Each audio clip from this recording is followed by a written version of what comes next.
देशवासियों को संबोधित करते हुए कहा था, पंच प्रण की बात कही थी। ये पंच प्रण भाइयों बहनों विकसित भारत के निर्माण को लेकर के, विरासत के सम्मान को लेकर के है, गुलामी के अंश को सर्वथा समाप्त करने को लेकर के है, राष्ट्रीय एकता और एकीकरण को लेकर के है, और हर नागरिक देश और समाज के प्रति अपने कर्तव्यों का बोध भी उसको हो सके, इन सब बातों को लेकर के है। ये 5 प्रण हैं देश को, भारत को दुनिया की सबसे बड़ी ताकत बनाने के लिए। विकसित भारत, 5वीं अर्थव्यवस्था भारत का बनना, उस दिशा में एक शुभ संकेत है। भारत, हमारा देश भारत विकसित होगा, भारत के प्रत्येक नागरिक के चेहरे पर खुशहाली आएगी, उसकी आय बढ़ेगी, रोजगार, नए नए रोजगार मिलेंगे, लोगों में समृद्धि आएगी। और आज उस प्रकार के कार्यक्रम हो भी रहे हैं। गुलामी के अंशों को समाप्त करना और विरासत का सम्मान भी करना। अयोध्या में भगवान राम के भव्य मंदिर का निर्माण का कार्य होना भाइयों बहनों विरासत का ही सम्मान है। काशी में काशी विश्वनाथ धाम का निर्माण होना, ये विरासत का ही सम्मान है।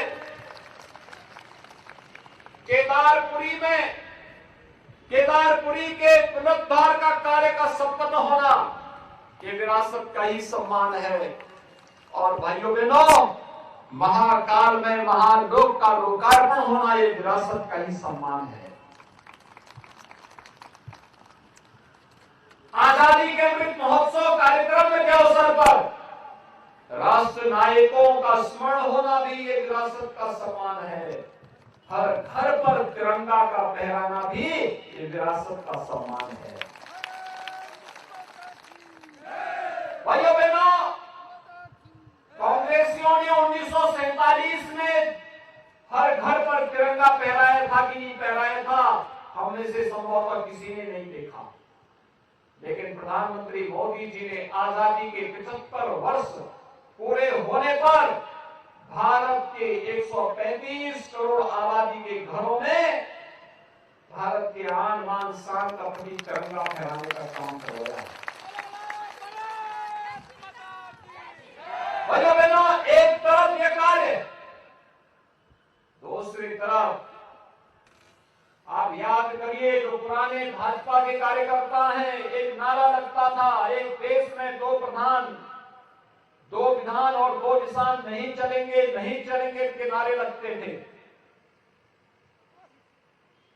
इस देश के अंदर आतंकवाद की जड़ थी कश्मीर में धारा 370। प्रधानमंत्री मोदी जी ने एक झटके में धारा 370 को समाप्त करके जम्मू एवं कश्मीर को भारत का अंग वैसे ही बना दिया जैसे हिमाचल प्रदेश है।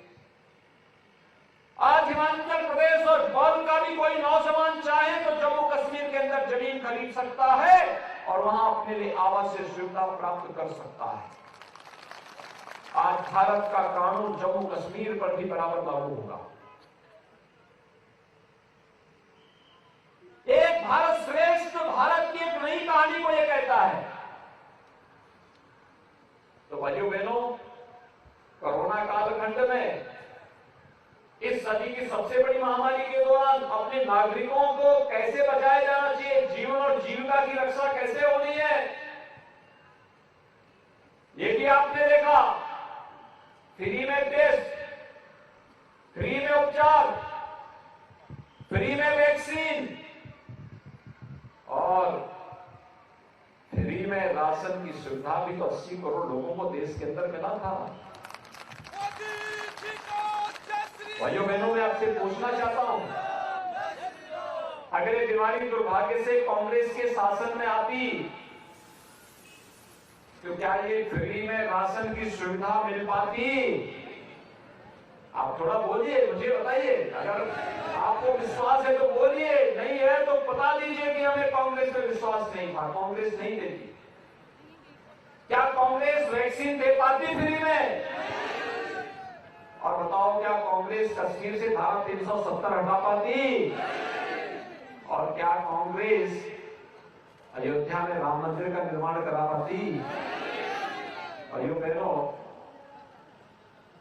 कांग्रेस न सीमाओं की सुरक्षा कर पाती, न धारा 370 को हटा पाती, न अयोध्या में राम मंदिर का निर्माण करा पाती, न कोरोना प्रबंधन का इतना अच्छा प्रबंधन नहीं कर पाती। आज तो हिमाचल प्रदेश में डबल इंजन सरकार में हर घर नल की योजना लागू हो रही है। हिमाचल प्रदेश के दुर्गम गांवों में भी शुद्ध पेयजल की आपूर्ति करने का कार्यक्रम प्रारंभ हुआ है। हर गरीब को 5 लाख रुपए की स्वास्थ्य बीमा का आयुष्मान भारत और हिम केयर के नाम पर स्वास्थ्य बीमा का कवर प्रतिवर्ष के लिए दिया जा रहा है। वृद्धजनों को वृद्धावस्था पेंशन, दिव्यांगजनों को दिव्यांगजन पेंशन, विधवा महिलाओं को निराश्रित महिला पेंशन का लाभ दिया जा रहा है। अनेक कल्याणकारी योजनाएं चल रही हैं युवाओं के लिए। अग्निपथ के साथ साथ मिशन रोजगार के अंतर्गत 10 लाख नौजवानों के लिए नौकरी की सुविधा का लाभ प्रदान करने का एक बड़े कार्यक्रम को आगे बढ़ाया गया है। भाइयों बहनों, किसान सम्मान निधि, प्रधानमंत्री किसान सम्मान निधि, पटरी व्यवसायों के लिए पीएम स्वनिधि, ये सभी कार्य आज देश के अंदर बखूबी चल रहे हैं। हिमाचल प्रदेश उसका लाभ ले रहा है। ये डबल इंजन की सरकार की ताकत दुगनी गति से आपको मिल रही है। और इसीलिए मैं आप सबसे आह्वान करने के लिए आया हूं कि भाइयों बहनों, यह कार्य केवल और केवल भारतीय जनता पार्टी की डबल इंजन सरकार कर पाएगी। और डबल इंजन सरकार को पुनः हिमाचल प्रदेश में लाने के लिए कोई सोचता था कि एम्स बनेगा हिमाचल में? कोई सोचता था आईआईटी बनेगी हिमाचल में? कोई सोचता था आईएम बनेगा हिमाचल में? और कोई सोचता था हर जनपद में एक मेडिकल कॉलेज का निर्माण होगा? आज ये सपना भी साकार होगा। और इसलिए भाइयों बहनों, मैं आप सबका आह्वान करने के लिए आया हूं। आज चुनाव प्रचार का अंतिम दिन है। चुनाव प्रचार के बाद घर घर कन्वेंसिंग कर पाएंगे। एक प्रत्याशी के लिए कठिन होगा कि 24 और 36 घंटे के अंदर हर घर तक पहुंच जाए। आप सभी को इंदर सिंह गांधी बनना पड़ेगा। सहमत हैं? सभी लोग सहमत हैं? इंदर सिंह गांधी बन करके घर घर जाकर के कमल चुनाव चिन्ह के लिए वोट की अपील करेंगे। सभी लोग सहमत हैं? परसों 12 नवंबर को जब मतदान होंगे तो इस मंत्र को अंगीकार करेंगे कि पहले मतदान फिर जलपान। मानेंगे?